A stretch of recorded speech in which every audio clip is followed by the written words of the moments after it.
তো ডিসঅ্যাপয়েন্টেড তো অবশ্যই। আমরা চাচ্ছিলাম যে অ্যাটলিস্ট বাংলাদেশ ইন্ডিয়ার রানের কাছাকাছি করুক, তাহলে খেলাটা একটা ইন্টারেস্টিং হয়েছে। টেস্ট ক্রিকেটে আমাদের এখনো অনেক কিছু শিকার আছে, অনেক কিছু ইমপ্রুভমেন্টের বাকি আছে। আমরা অলমোস্ট 20 বছর ধরে খেলছি। আমাদের পারফরমেন্সটা যে জায়গায় থাকা উচিত ছিল ওই জায়গায় নাই, এটা আমি এগ্রি করি। আমি এটা বলছি যে আমি যখন খেলছি তখনও একই একই কথাই আমি বলতাম। অনেক কিছু শিকার আছে, খুবই নতুন। যাদের সাথে কমেন্ট্রি করছি তাদের এক্সপিরিয়েন্স হলো 20 বছরের, আর আমার হলো 2 দিনের। সো বাট এখন পর্যন্ত ভালো এনজয় করতেছি।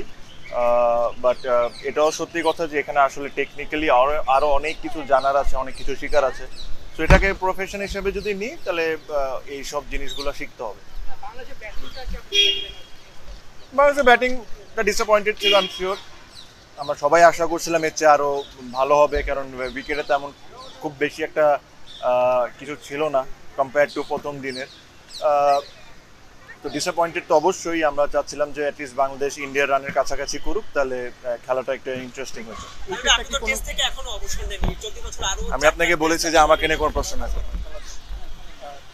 আপনার কাছে টাইমলাইন মনে হয়েছে কিনা যে উইকেট অনেক বেশি কঠিন ছিল বাংলাদেশের জন্য, নাকি বাংলাদেশের ব্যাটাররা আসলে ঠিকভাবে আসলে যেভাবে রিড করা দরকার ছিল ইন্ডিয়ান পেসারদের বা কোয়ালিটি পেসারদের সেভাবে আসলে রিড করতে পারেনি? হ্যাঁ, উইকেটটা কঠিন এটা বলবো না, বাট কিছু দারুণ ডেলিভারি ছিল, কিছু ব্যাড শট সিলেকশন ছিল। সো এটা মিক্সড দোনোটাই ছিল, যে উইকেটটা যে একদম কোনো ধরনের কোনো হেল্প পায়নি। নতুন বলে অবশ্যই তারা একটু হেল্প পেয়েছে, বাট কিছু delivery, you are facing Jasprit Bumrah is one of the best in the world. তো কিছু delivery was very good, but সাথে আমরাও কিছু গোল শট খেলেছি। দুইটা আউট তামিমের লাস্ট টেস্ট ম্যাচে আপনারা বলছেন সব বদলে গেছে, অর্ধেক টেস্ট যেতে যেতে না আপনি আবার চেঞ্জ হয়ে গেছেন। তো আমার কাছে যেটা মনে হয়, একটা সিরিজ জিতলে এই কথাটাও বলা উচিত না, আর একটা ম্যাচ খারাপ খেললে এটা চেঞ্জ করে ফেলা উচিত না। টেস্ট ক্রিকেটে আমাদের এখনো অনেক কিছু শিকার আছে, অনেক কিছু ইমপ্রুভমেন্টের বাকি আছে। আমরা অলমোস্ট 20 বছর ধরে খেলছি। আমাদের পারফরমেন্সটা যে জায়গায় থাকা উচিত ছিল ওই জায়গায় নাই, এটা আমি এগ্রি করি। আমি এটা বলছি যে আমি যখন খেলছি তখনও একই কথাই আমি বলতাম, যে জায়গায় থাকা উচিত ওই জায়গায় হয়তো বা নাই। বাট একটা দুইটা খেলায় যদি আমরা জিতি তাহলে এটাতে পুরো চেঞ্জ করে ফেললেন না আপনারা। এটা কিন্তু প্লেয়াররা কোনো সময় বলে না যে আমরা এখন থেকে খুব দারুণ টিম হয়ে গেছি। হ্যাঁ, কিছু অ্যাচিভমেন্ট যেটা হয়েছে এটা অবশ্যই প্রেস করা উচিত। পাকিস্তানে যা বাংলাদেশ টিম করেছে ইট ইজ আনবিলিভেবল। যে জিনিসটা ভালো হয়েছে বাংলাদেশে, it's a pace bowling unit. Pace bowling unit চমৎকার বল করছে, এই টেস্টে ওরা ভালো বল করেছে। আনফর্চুনেটলি ব্যাটিংটা যতটুকু ভালো হওয়ার কথা ছিল, উচিত ছিল, হয়তো বা তা হয়নি।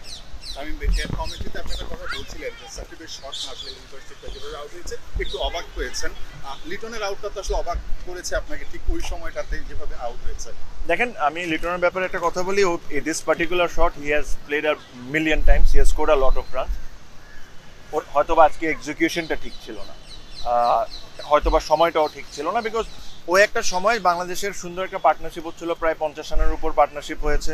তো ওই পার্টনারশিপটা যদি একটু বড় হইতো তাহলে আমরা হয়তো বা একটু বেটার পজিশনে থাকতাম।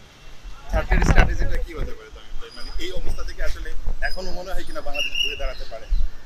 ডিফিকাল্ট ভাইয়া, very difficult, but cricket is an uncertain game, anything can happen. But if you want my honest